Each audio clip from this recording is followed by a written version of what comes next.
in on my dissertation with Don Klein and doing my lit review, I could not figure out why humiliation was overlooked in the literature. I mean, it is mind-boggling to me. One of the things, I mean, there's a lot of reasons, and it is complex, but one of the reasons is because psychology has a bias for individual internal experience. So, this work that I've been doing is trying to expand a different perspective, looking through the lens of relationship and realizing that human dignity and humiliation are relational issues that need relational solutions, relational support. So, but I know that everybody has a theory these days. There are theories of everything. In fact, living in the Boston area, it seemed like everybody had to come up with their special theory, and then they have to write their special book, and then it has to solve the problem, and then they have to get rich. Yeah. So I've tried to stay away from your sort of conventional theories that say this is the way it is, this is a solution, and therefore you should do this. I am attracted to sort of the emergent theory, like humiliation theory, which takes the conversations with hundreds, thousands of people around the world to develop the theory. And relational theory is like that. But here's my cartoon poking fun at theories of everything. This is family theories. And you see, here we have the adolescent son on the side, and he said, I'll read it for you. His theory is everything would be perfect if I just had a dirt bike. Then he's sitting next to his sister who's looking at her mom, and the sister, adolescent sister, says, everything is your fault, looking at her mother. And then we have mom sitting on the couch, thinking to herself, everything is my fault. Oh, no. And then dad, sitting on the couch, everything has gone downhill since 1964. So this is my cartoon, just poking fun at the idea of having really rigid. Costa Rica, as you know, but I'm presenting as a student of the Universidad de La Salle. I'm doing a PhD there in education. It's my second PhD. The first PhD was about, it was in peace and development studies at the University of Limerick in Ireland, and it was about the role of the Hezbollah in the peace process in Lebanon, in the post-war reconstruction. And obviously, lack thereof. Were you getting a medical degree as well? No, that's definitely in the medical degree. No, it comes after. That comes next. That comes next. So basically, to give you an idea about this doctorate, it was initiated by two people, a couple. Francisco Gutierrez is one of the founding fathers of liberation theology in Latin America, and has been very much connected with Maryknoll College in the US when it was still operating. Cruz Prado is, and Francisco worked with Paulo Freire in Brazil. Cruz Prado, his wife, was very much involved with insurgencies in Latin America up until 1995. And then basically they both realized that, if you don't know, I mean you must know, but Latin America is still a place in the world where when one cannot live without making certain political choices. Okay, we're out here for a concert. This is the Mahalohalo Ensemble, and they're going to be playing for us today. And here's all of our group. And there's comes Linda and some other people. I didn't know we were outside. This is fantastic.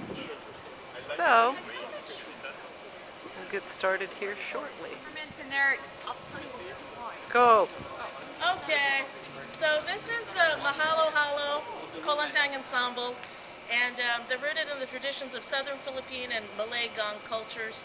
And actually, 3 of the 4 performers are actually alumni of University of Hawaii. So instead of bringing a PowerPoint to this conference about human dignity and humiliation studies, I'm bringing something alive. And this music actually comes from the portion of the world, southern Philippines, Mindanao, where people have called it the second oldest existing conflict.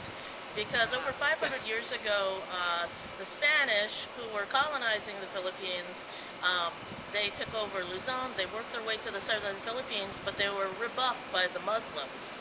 And the Muslims, I always say, kept their culture in the south. And this is part of that culture, some of the music. And it's also, influenced by other, islands in the Malay area. There's a lot of different influences, which is why they would call themselves mahalo-halo.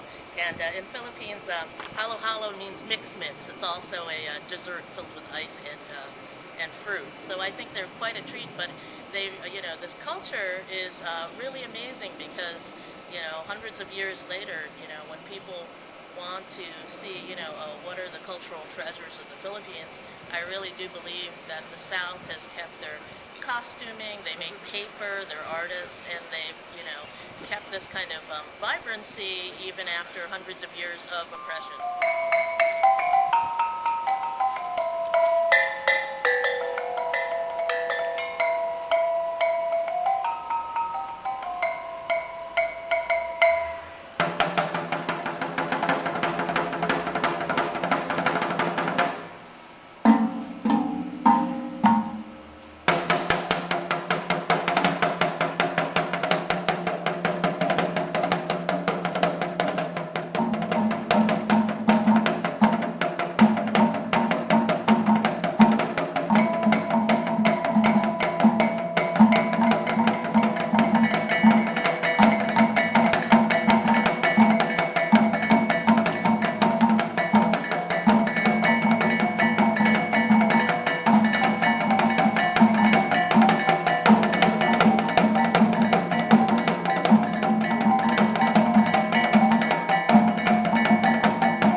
Again, we are the Mahalo Halo Kulintang Ensemble.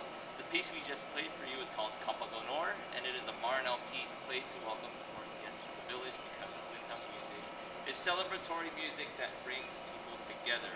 And we're going to be performing Kulintang music and dances from the three major ethno-linguistic groups in Mindanao: the Maranao, Maguindanao, and the Tausug, or four, Maranao, Maguindanao, Tausug, and Sama, found in the Mindanao and the Sulu archipelago.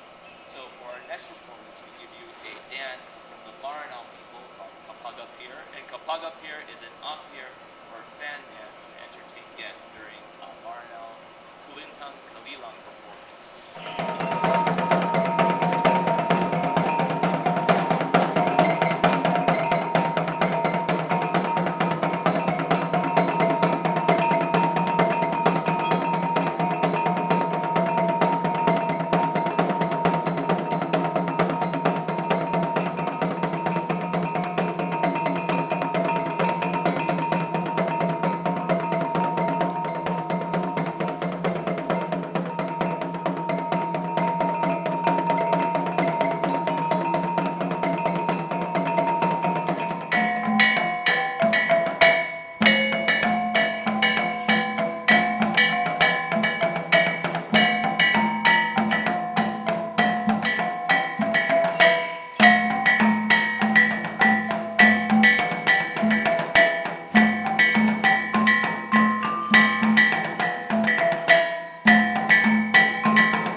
widespread suicides of farmers, especially in India. I was in India just a few weeks ago, particularly in the Rajasthan area, where large numbers of farmers have been